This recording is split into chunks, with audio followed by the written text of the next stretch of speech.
ഇന്ന് ഇന്ത്യയിൽ ഏറ്റവും കൂടുതൽ റിഗ്രറ്റ് ചെയ്യുന്ന വ്യക്തി ചിലപ്പോൾ ഇങ്ങേരായിരിക്കും. ഇദ്ദേഹത്തിൻ്റെ ഒരു കമൻ്റ് എന്ന് തുടങ്ങിയതാണ് ഒരു ഗവൺമെൻറ്റിനെ കുലുക്കണ പ്രൊട്ടസ്റ്റിലേക്ക് എത്തിയത്.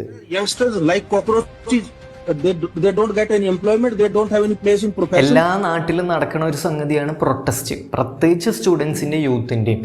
പക്ഷെ അത് ഏറ്റവും മോശം രീതിയിൽ, ഏറ്റവും ഇൻസെക്യൂർഡ് ആയിട്ടുള്ള രീതിയിൽ കൈകാര്യം ചെയ്തതിന് ഇന്ത്യൻ ഗവൺമെൻറ്റിന് ഒരു അവാർഡ് കൊടുക്കണം.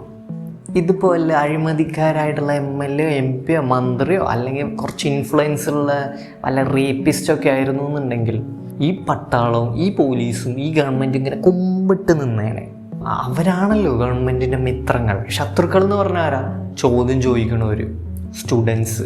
നീറ്റിൻ്റെ പേപ്പർ ലീക്ക്, CBSE എക്സാമിൽ നടന്ന വീഴ്ച, E20 പെട്രോളിൻ്റെ പേരിലുള്ള തട്ടിപ്പ്, ടാക്സ് എന്ന പേരിലെ വെട്ടിപ്പ്, इंफ्रास्ट्रक्चर फेलियर.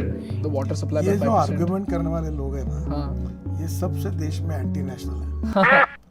ഇങ്ങനെ ഒരു ഡസൺ കണക്കിന് പ്രോബ്ലംസ് ഉണ്ട്. നമ്മുടെ യൂത്ത് എത്ര ഫ്രസ്ട്രേറ്റഡ് ആയിരുന്നു ഇത്തരം സംഗതികളിൽ എന്നറിയാൻ വേണ്ടിയിട്ട് ഈ പ്രൊട്ടസ്റ്റിലേക്കൊന്ന് നോക്കിയാൽ മതി.